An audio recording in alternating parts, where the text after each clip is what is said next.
For most Australians, learning to drive can be a long and difficult process. But for refugees and asylum seekers, there are many extra speed bumps on the road to a new life. Emma Carmichael has the story. For refugees and asylum seekers coming to Australia, mobility and having a driver's licence are important in becoming part of the community. For me and for other people, it's the first achievement that you get in a new country. Australia is a big place, and many new arrivals often settle in outer metropolitan areas where public transport is limited.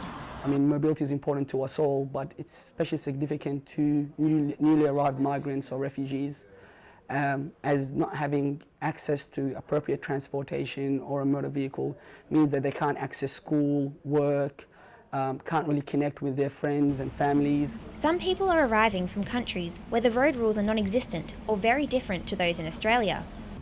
People often have difficulty understanding English, making the learning process all the more challenging. Aimed at giving newcomers a smooth transition into the country, Rise's Driving Project is one of a number of volunteer programs in Melbourne helping people learn to drive.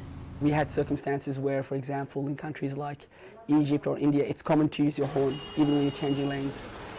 So some of those things are important to kind of explain and communicate. Many female refugees did not have the chance to drive in their home countries, and some had never sat in a car before. But coming here and receiving driving lessons, they now have a green light to more choices and independence. And it's really exciting when they're sitting the first time in the car and they touch the steering wheel, they really get excited.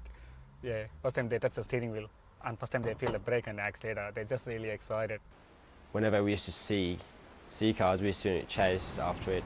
Musa Kadiri is from a small village in Afghanistan where only one person had a car.